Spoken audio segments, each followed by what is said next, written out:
Hello and welcome to one of my transcription explanation videos. I am the scribe of Sirkles, and if you've seen one of these videos before or are familiar with my script, you can go ahead and skip forward and get to the design transcription itself, where I read the artwork letter by letter using this script. But if you're not familiar with the script or just want to hear me ramble for a bit, let's go ahead and get into how to use the Sirkles key.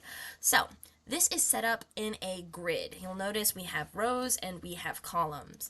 And these rows are determined by the letter stems. So there are 4 different letter stems. There is a deep divot up in the top row, and that deep divot is more than 50% of a circle, like a horseshoe or an omega. So that's this one here.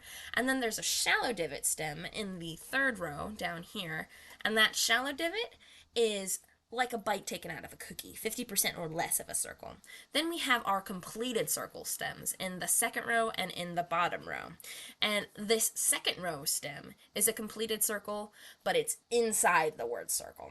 Whereas the bottom row, it's on the line of the word circle. And that can be anywhere on the line. It doesn't have to be centered like shown, or that inside the word circle can be kind of more towards the middle, but just make sure you can tell where its position is, because the reading order for this script is bottom counterclockwise, like a time traveler going back in time. So, start at the bottom, go counterclockwise, like 6 o'clock going around the clock.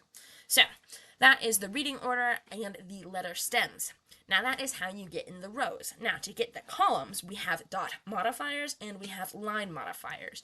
And that fine print up here matters. So these dots, they count at whatever letter they're closest to, whereas the lines, they count where they end on a letter stem.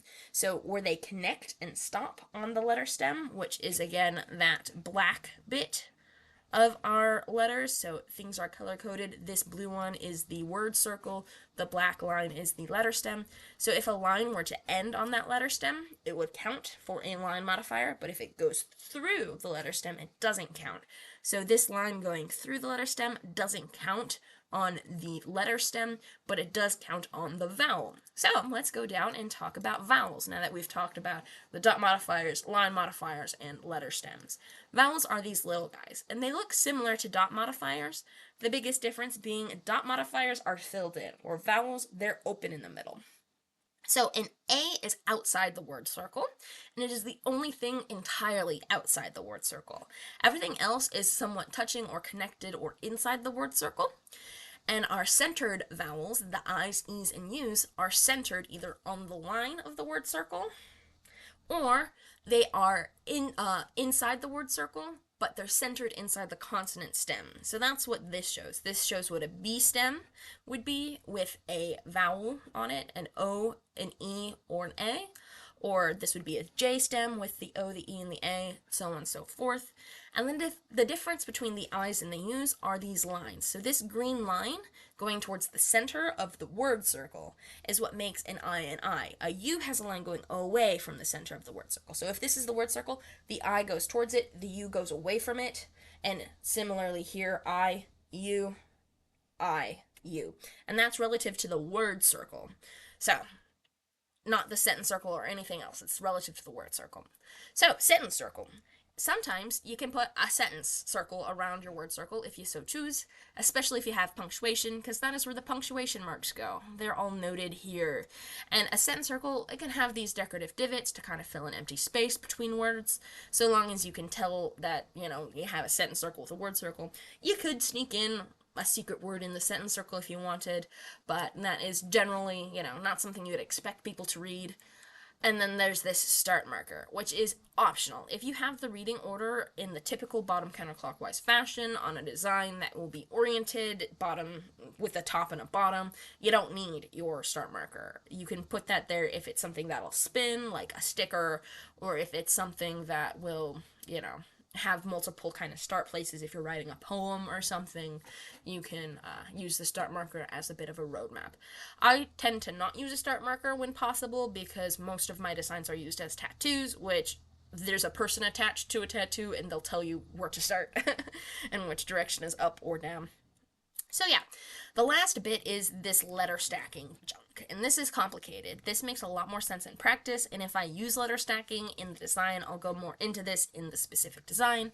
Otherwise, the quick and dirty is letters in the same row can be stacked. That means they have the same letter stem.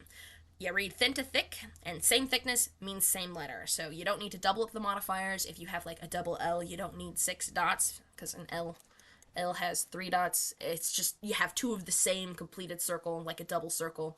That's an L. If you were to write an L and a J, then you need one line with the 3 dots by it to be thinner, and then the J to be thicker, because you read thin to thick. Vowels are read after consonants, so this would be a B before the O, E, or A. This would be a J read before the vowel, so on and so forth. And a slash through a vowel, so like not a line modifier, not connecting to anything else, but just like a little hash line through our vowel, moves it up 1 letter in the stack.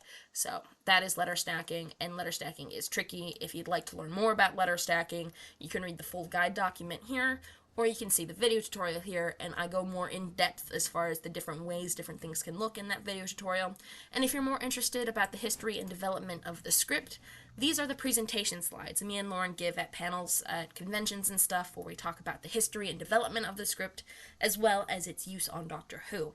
Most people will recognize this script from Doctor Who, but this is actually something from a couple of nerds in high school that Doctor Who has used. So big difference there. This is not something we took from the show. This is something the show got from us.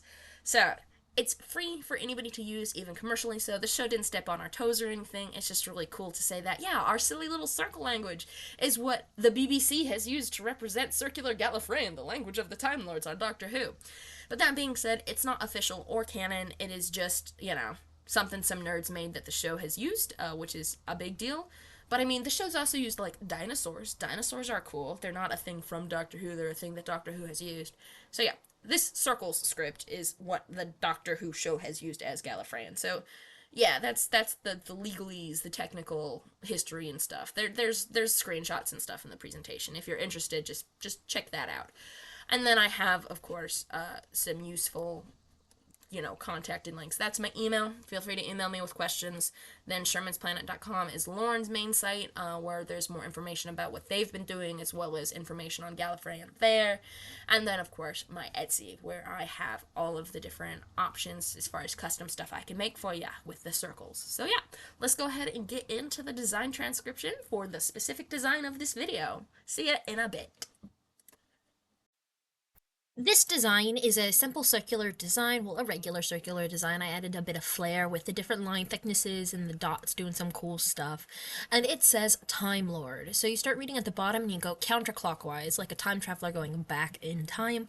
So this here is our first letter, and it is a shallow divot, like a bite taken out of a cookie. And that would put us in the 3rd row, and because this line passes through it and doesn't end on it, it does not count on this shallow divot. So that would be the first column and would therefore be a T. And then we have an I. Little guys, like these guys, are all vowels, and an I has a line going inwards, towards the center of our word circle. And then we have an M, a full circle with 1, 2, 3 lines coming from it, and then an E right in the middle of that, so T-I-M-E, and then we have an L, a big circle with 1, 2, 3 dots, and this being a thicker line doesn't really matter.